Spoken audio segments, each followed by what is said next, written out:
캉아디파야나 도사의 전생 이야기. 이 이야기는 부처님이 기원정사에 계실 때 어떤 비구에 대해 말씀하셨다.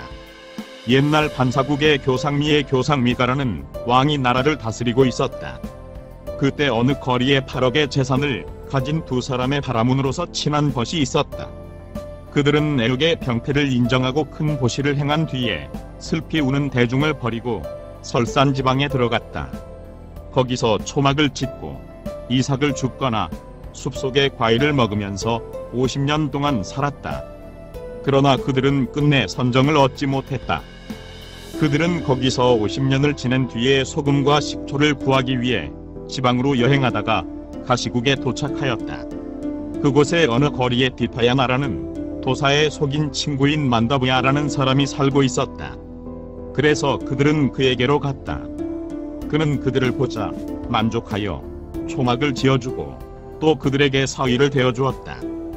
그들은 거기서 4년을 지낸 뒤에 그에게 하직하고 다시 행각을 떠나 파라나시로 갔다.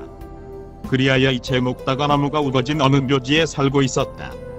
다파야나는 거기서 마음대로 살다가 다시 그 친구에게로 갔다. 거기는 만다부야 도사가 있었다. 그런데 어느 날 한 사람의 도적이 그 거리의 어떤 집에서 많은 물건을 훔쳐 가지고 나오다가 잠을 깬 그 집주인과 경광들에게 쫓겨 하수구로 빠져나와 빨리 묘지로 들어갔다. 그리하여 그 도사 초막 곁에 그 물건을 버리고 달아났다. 물건 주인은 그것을 보고 그 도사를 붙들어 이 나쁜 놈, 밤에는 도둑질하면서 낮에는 도사인 체하고 돌아다닌다 하면서 그를 위협하기도 하고 고문하기도 한 뒤에 그를 붙들고 왕에게 데리고 갔다. 왕은 신문에 보지도 않고 이놈을 끌고 가서 말뚝으로 찔러 죽여라 고 하였다. 그들은 그를 묘지로 데리고 가서 카디라 나무에 말뚝으로 찔렀다. 그러나 말뚝은 도사의 몸에 들어가지 않았다. 그래서 인바나무에 말뚝을 가져왔으나 그것도 들어가지 않았고 또 쇠말뚝을 가져왔으나 그것도 들어가지 않았다. 그러자 도사는 전생을 기억하고 그것은 자기가 전생에 흑단 꼬챙이로 파리를 찔러 죽인 일이 있었기 때문이다.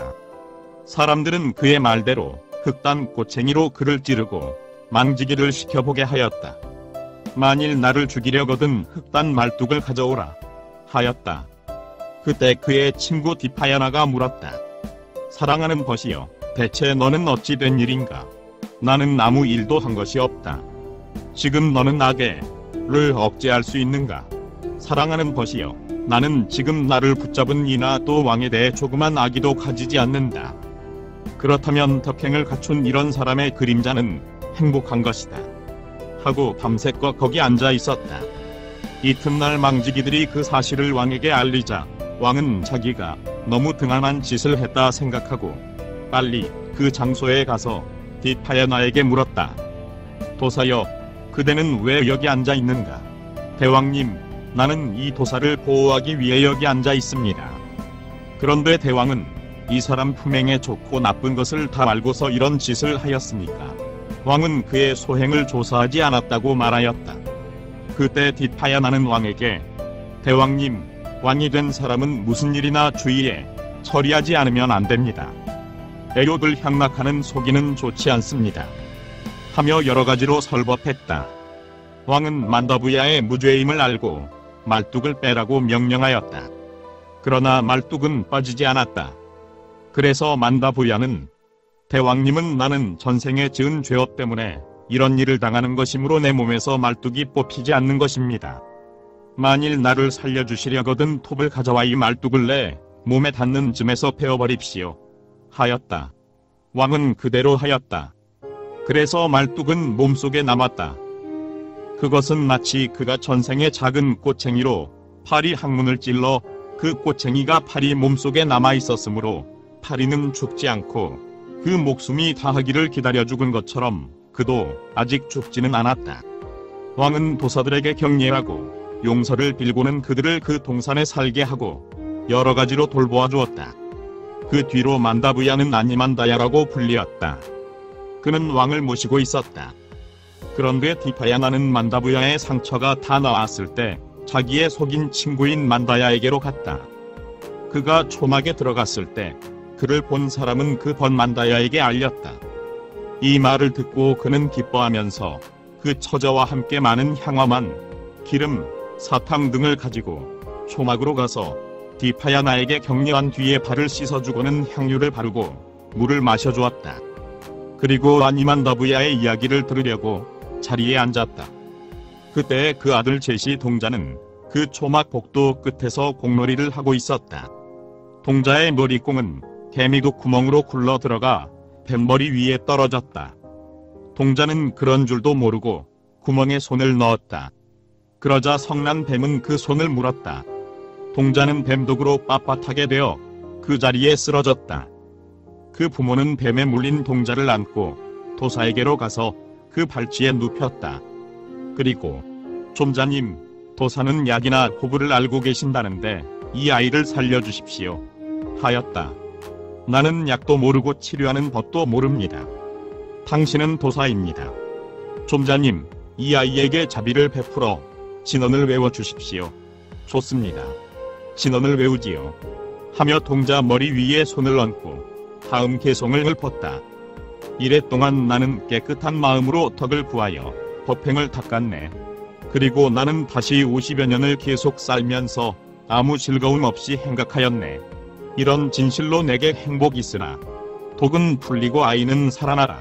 이렇게 진언을 외우자 곧 동자의 가슴 부분에서 독이 치솟아 땅에 떨어져 스며들었다. 아이는 눈을 떠 그 부모를 보고 어머니하고는 돌아 누웠다. 디피아나는 그 아버지에게 나는 내 힘을 다했습니다. 당신도 당신 힘을 보이시오 하였다. 그 아버지는 나도 진언을 외우지요 하며 아이 가슴에 손을 얹고 다음 개송을 읊었다. 행각하는 이 보아도 갈 곳을 찾아왔을 때에도 나는 일찍이 의사하지 않았다. 많이 아는 사문이나 바라문은 내 불쾌함을 알지 못했다. 나는 즐거움 없이 보시했나니 이 진실로 내게 행복이 있으라. 독은 풀려라. 아이는 살아나라. 이렇게 진언을 외우자 아이 허리에서 독이 높이 솟아 땅에 떨어져 스며들었다. 아이는 일어나 앉았다. 그러나 서지는 못했다. 그때 그 아버지는 그 어머니에게 여보, 나는 내 힘을 다하였소.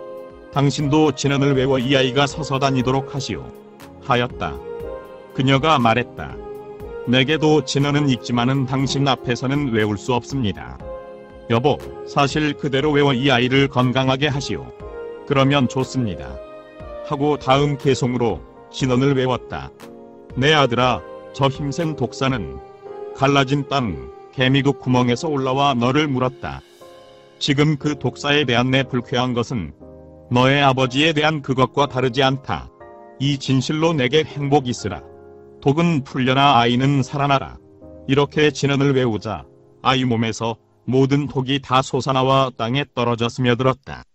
아이는 독이 다 풀린 몸을 일으켜 놀기 시작했다. 이렇게 아이가 일어섰을 때 만다부야는 디파야나에게 다음 개송으로 그 뜻을 물었다. 청정하고 자제하는 이는 집을 떠난다. 강화 이외에 불쾌한 모습 없다. 디파야나여, 왜 고행을 꺼리면서 즐거움 없이 범행하는가? 믿음으로 집을 떠나 되돌아오는 그는 실로 장님이나 바보 같아라. 이런 말 때문에 그것을 꺼리면서 즐거움 없이 나는 범행당노라. 성인의 칭찬받고 이 집은 좋나니 그러므로 나도 또한 선행자 되리. 그는 이렇게 자기 의향을 말한 뒤에 다시 다음 개송으로 만다부야에게 물었다.